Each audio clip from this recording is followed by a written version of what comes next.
Assalamualaikum warahmatullahi wabarakatuh. Salam, Om Swastiastu, Namo Buddhaya, salam kebajikan dan salam sejahtera untuk kita semua. Saudaraku sebangsa dan setanah air, para penonton kanal YouTubeku yang sangat saya hormati dan sangat saya cintai. Ada 3 bakal calon presiden saat ini. Ada Anies Rashid Baswedan, ada Bapak Prabowo Subianto, dan juga ada Bapak Ganjar Pranowo.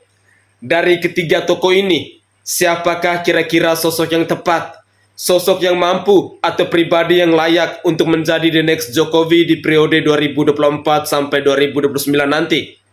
Dalam cuplikan video saya kali ini, saya ingin menyajikan kepada pemirsa sekalian, mari kita menyimak bersama-sama, mari kita menganalisa bersama-sama dari rekam jejak Ganjar Pranowo, Anies Rashid Baswedan, dan Bapak Prabowo Subianto.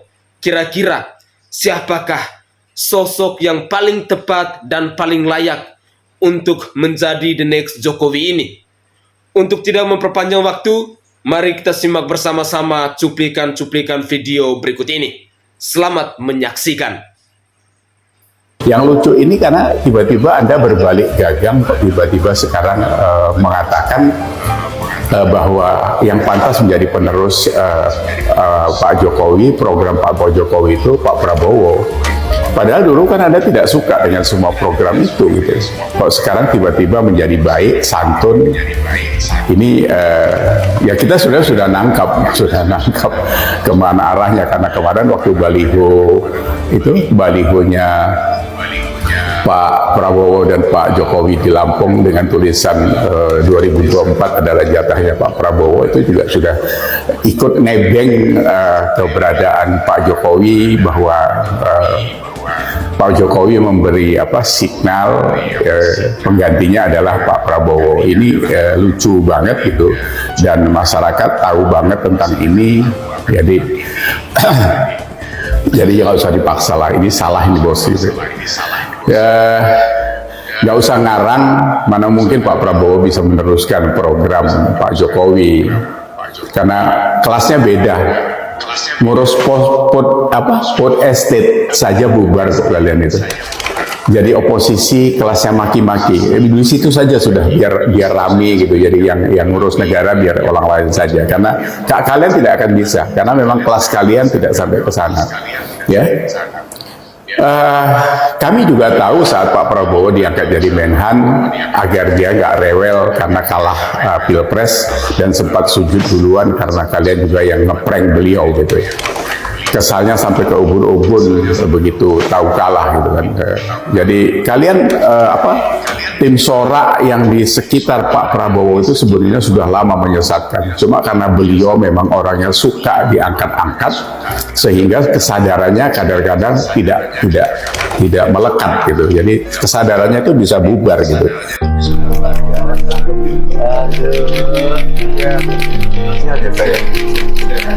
Kita tuh selalu diminta untuk sering-sering bersilaturahmi. Katanya silaturahmi itu memperpanjang umur dan banyak rezeki gitu ya Bu ya. Tapi izinkan saya menyampaikan keinginan saya yang cukup lama untuk bisa sowan pada Buya, dan alhamdulillah pada sore hari ini bisa bertemu, dan saya tidak menduga. Jadi saya pikir saya silaturahmi hanya dengan Buya dan keluarga saja. Ternyata yang hadir masyarakat, waduh luar biasa sampai ujung-ujung sana. Terima kasih.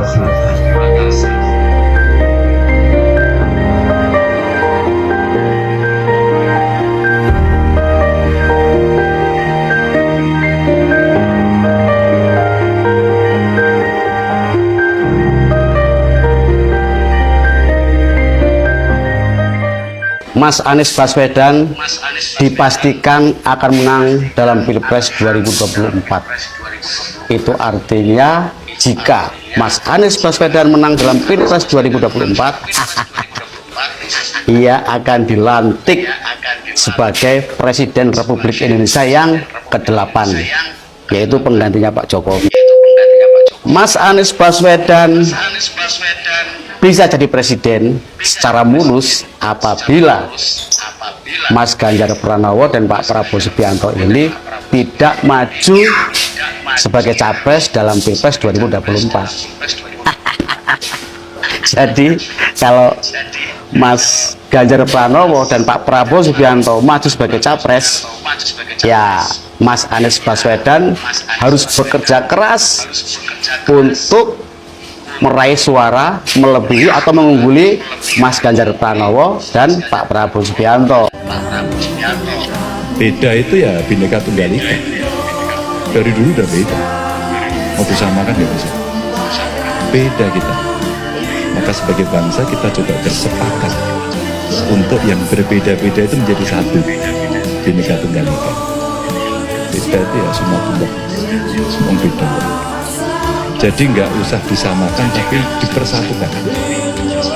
Kalau saya bicara itu ya, kalau pelangi itu merah saja kan nggak indah.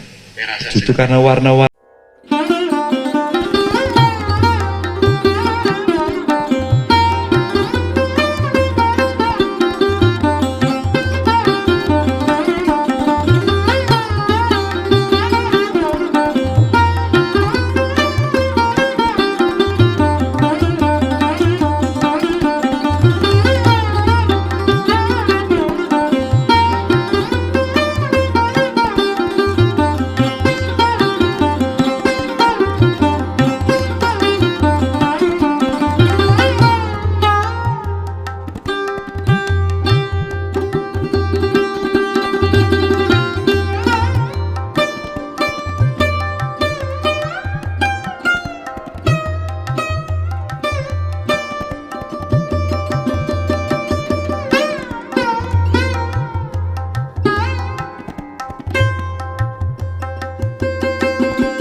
Berjalan dengan satu tema, turunkan Jokowi sebelum tahun 24 ya. Kalian mau makar yang dipromotori oleh Amin Rais. Tapi ingat, nanti kalau di lapangan masanya ada yang tertangkap. Jangan sembunyi. Biasanya kalian ini pengecut. Sekarang teriak-teriak people power. Giliran masanya ada yang ketangkap nggak mau tahu. Hei, iblis, jangan orang bodoh dijadikan alat. Ingat itu. Jangan menebar kebencian di muka umum. Apalagi seorang presiden. Coba kalian, saya pengen tahu kalian yang di depan ini konferensi pers di tanah Papua, saya pengen tahu. Kalian ini cuman beraninya di Jakarta. Beraninya cuman di Jakarta. Gitu loh. Masalah apa? Semuanya yang di Jakarta. Rata-rata pembenci Jokowi. Coba kalian sekali-sekali ke Indonesia Timur. Pengen tahu saya kualitas keberanian kalian. Pengen tahu. Pulang tinggal bawa nama tuh bos. Jadi jangan orang bodoh dimanfaatin, cuman disodorin uang 20.000, 30.000. Kalian udah bangga jadi provokator. Giliran masa ada yang ketangkap, kalian nggak mau tahu sebenarnya mah. Apalagi tuh si Amin Rais. Apa nggak malu? Kalian ngomong-ngomong korupsi, nah sedangkan Amin Rais dulu jadi ketua MPR, apa prestasinya? Hah? Oh heran saya mah. Coba si Amin Rais tuh nongol. Coba si Amin Rais nongol di muka umum. Amin Rais itu cuma beraninya teriak-teriak gitu loh. Mengandalkan tenaga udah keok. Apa mau diandalkan? Amin Rais itu gelandang politik mau diikutin. Hah? Apa yang kalian tuntut? Itu gelandangan politik ya guys. Strategi politik pecah belah Anies ditolak mentah-mentah. Airlangga Hartarto menolak bujukan dan rayuan Nasdem untuk bergabung dengan Koalisi Perubahan pada Pilpres 2024. Anies berusaha keras merayu Ketum Golkar yakni Airlangga Hartarto. Anies berharap Ketum Golkar tertarik untuk bergabung dengan Koalisi Perubahan dalam mengikuti Pilpres 2024. Tapi nyatanya Anies justru ditolak mentah-mentah oleh Ketum Golkar. Penolakan tersebut karena tidak ada yang bisa ditawarkan oleh Anies kecuali politik pecah belah yang merugikan persatuan. Tidak ada mungkin pemimpin seluruh dunia, hanya beliau. Hanya beliau satu-satunya gubernur dalam 1 tahun mendapatkan penghargaan antara 63 sampai 65 penghargaan. Anies menipu orang dengan data palsu dan dengan rasa bangga, pendukungnya. Nah ini mau nanggapi pidatonya Anies Rashid Baswedan nih. Kalau ngomong itu sesuaikan dengan fakta nih, ya ada datanya, tidak asal bacot aja ini. Rakyat sudah menikmati nih. Ini hasilnya Pak Jokowi ya, bukan hasil karyanya SBY ya. Kalau SBY itu tidak ada, zaman SBY pembangunan di desa-desa itu tidak ada, karena uangnya dikorupsi. Nah nih, jangan dibanding-bandingkan Anies ya. Makanya rakyat harus pintar memilih calon presiden itu, jangan dari partai yang koruptor ya. Nah, ini ya asli pribumi, jangan orang impor dari Yaman. Rakyat harus pintar memilih. Jangan memilih partai yang koruptor. Saudaraku sebangsa dan setanah air, saya ingin menanggapi cuplikan-cuplikan video tadi. Yang pertama, kita berbicara dulu soal koalisi perubahan. Akhir-akhir ini kita sering mendengar kasus-kasus besar yang dialami oleh koalisi perubahan, baik itu Partai Nasdem, baik itu Partai Demokrat maupun Partai PKS. Saya ingin jelaskan bahwa beberapa waktu yang lalu kita ketahui bersama, Partai Nasdem adalah partai yang mendeklarasikan Anies Rashid Baswedan mendapat kasus yang paling besar dan paling memalukan, yaitu korupsi dana BTS senilai 8 triliun lebih. Ini tentu sangat memalukan. Ini adalah sebuah aksi yang menurut saya rakyat jelata sangat biadab. Oknum yang melakukan aksi ini adalah Johnny G. Plate, Menkominfo. Dan dia adalah sekjen dari Partai Nasdem. Jadi kita rakyat Indonesia harus wajib catat itu. Nasdem namanya sudah tercoreng dengan kasus korupsi. Lalu perkembangan isu yang terbaru dari Menteri Pertanian juga dalam kasus korupsi, sedang diselidiki oleh KPK. Sehingga saya secara pribadi untuk Partai Nasdem adalah 11-12 dengan Partai Demokrat. Saya ulangi lagi, Partai Nasdem sudah 11-12 dengan Partai Demokrat, yaitu partai yang koruptor, partai yang kader-kadernya banyak terjerat kasus korupsi. Sehingga kita berbicara soal koalisi perubahan, berbicara tentang Anies Rashid Baswedan, bagi saya yang rakyat jelata, dengan tegas saya katakan tidak. Anies Baswedan belum layak dan belum pantas untuk mengayomi negara kesatuan Republik Indonesia ketika kita melihat rekam jejaknya. Apalagi Anies Baswedan didukung oleh koalisi perubahan yang rata-rata partainya itu adalah partai yang terjerat dengan kasus korupsi dengan nilai triliunan rupiah. Mari kita waspada dan kita harus berjaga-jaga.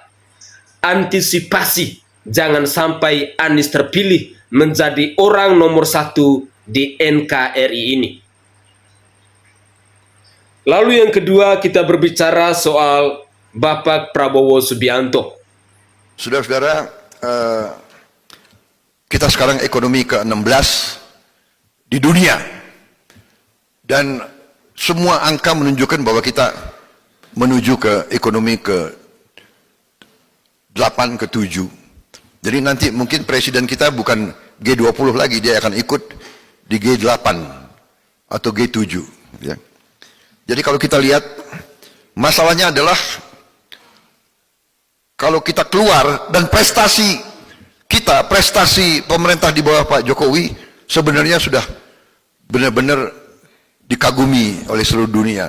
Kita sekarang inflasinya 4%. Coba lihat di negara mana di dunia 4%. Yang lebih baik dari kita mungkin Cina, Tiongkok 1,8%. Tapi sistemnya Tiongkok kan lain, ya kan?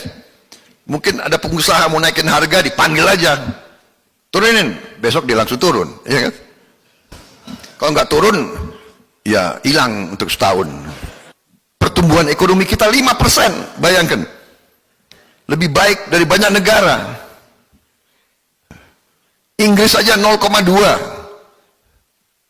Singapura yang dari dulu selalu kita kagum 0,4. There must be something that we have done.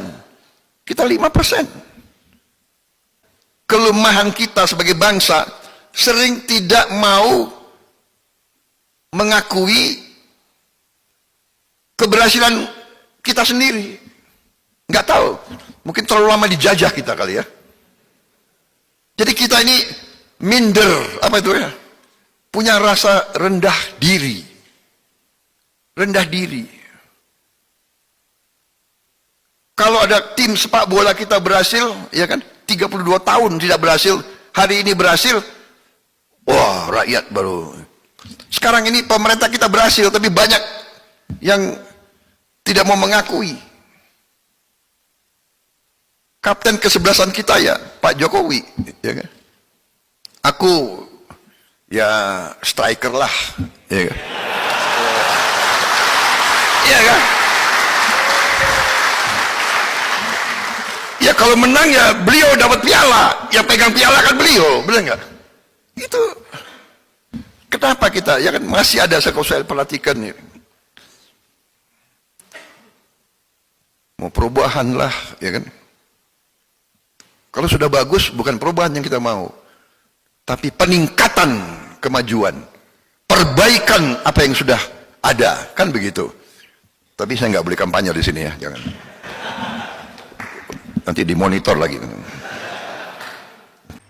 Saya secara pribadi menilai bahwa Prabowo Subianto adalah sosok yang sangat pemberani. Kita pun bisa menyimak beberapa pidato dia selama ini. Dia dengan tegas mengatakan bahwa pribadinya dia bukan pribadi antitesa atau antitesis dari seorang Presiden Jokowi. Jika dia terpilih menjadi seorang presiden di bangsa ini, maka Prabowo Subianto akan melanjutkan program-program besar, proyek-proyek besar, pembangunan-pembangunan yang telah dilakukan oleh Bapak Presiden Joko Widodo. Artinya, Prabowo Subianto akan melanjuti semua program-program kerja yang telah dirintis atau yang telah dikerjakan oleh Bapak Presiden Joko Widodo saat ini, guna untuk memajukan bangsa ini. Lalu yang ketiga, Ganjar Pranowo. Saudaraku sebangsa dan setanah air, jujur saya secara pribadi sangat simpatik. Saya sangat tertarik dengan sosok dari seorang Ganjar Pranowo. Dulunya memang saya orang yang tidak suka dengan Ganjar Pranowo. Tetapi akhir-akhir ini ketika saya mempelajari beliau, saya melihat case by case, perkembangan dari hari ke hari, ternyata sosok Ganjar Pranowo ini bisa diandalkan. Kenapa? Karena yang paling pertama, saya melihat pribadi Ganjar Pranowo ini 11-12 dengan Bapak Presiden Joko Widodo. Yang pertama, orangnya merakyat. Yang kedua, orangnya itu dekat dengan kaum milenial atau generasi Z saat ini. Yang ketiga, orangnya tidak jaga wibawa. sehingga dengan siapa saja dia mudah untuk bergaul. Dengan siapa saja dia mudah untuk akrab. Pribadi seperti Ganjar Pranowo, menurut saya, dia adalah pribadi yang sangat tepat dan sangat layak untuk melanjutkan program-program besar dari seorang Presiden Joko Widodo saat ini. Dan apalagi, Joko Widodo dan Ganjar Pranowo ini berada dalam satu partai politik. Sehingga besar kemungkinan bahwa di akhir masa jabatan Presiden Joko Widodo nanti, Presiden Joko Widodo akan mendukung Ganjar Pranowo untuk menjadi the next Jokowi di periode 2024 sampai 2029. Saudaraku sebangsa dan setanah air, mungkin itu saja tanggapan singkat saya terkait 3 calon presiden saat ini, yakni Anies Rashid Baswedan, Bapak Prabowo Subianto, dan Bapak Ganjar Pranowo. Dari ketiga tokoh ini, saya tidak memaksa saudara dan saudari untuk harus memilih Ganjar Pranowo, atau harus memilih Bapak Prabowo Subianto, atau harus memilih Bapak Anies Rashid Baswedan. Tetapi itu kembali lagi ke hati nurani kita masing-masing. Kita yang mampu untuk menilai, suara hati kita yang berbicara, siapakah sosok yang tepat untuk mengayomi dan untuk memimpin bangsa ini. Saudara, marilah kita tetap berpikir kritis, tetaplah berpikir waras, dan tetaplah berpikir bijak untuk menentukan figur pemimpin yang tepat untuk mengayomi bangsa ini. Saya Sainai dari Provinsi Nusa Tenggara Timur. Saatnya kita yang rakyat jelata harus berani untuk bersuara. Salam hormat, salam NKRI.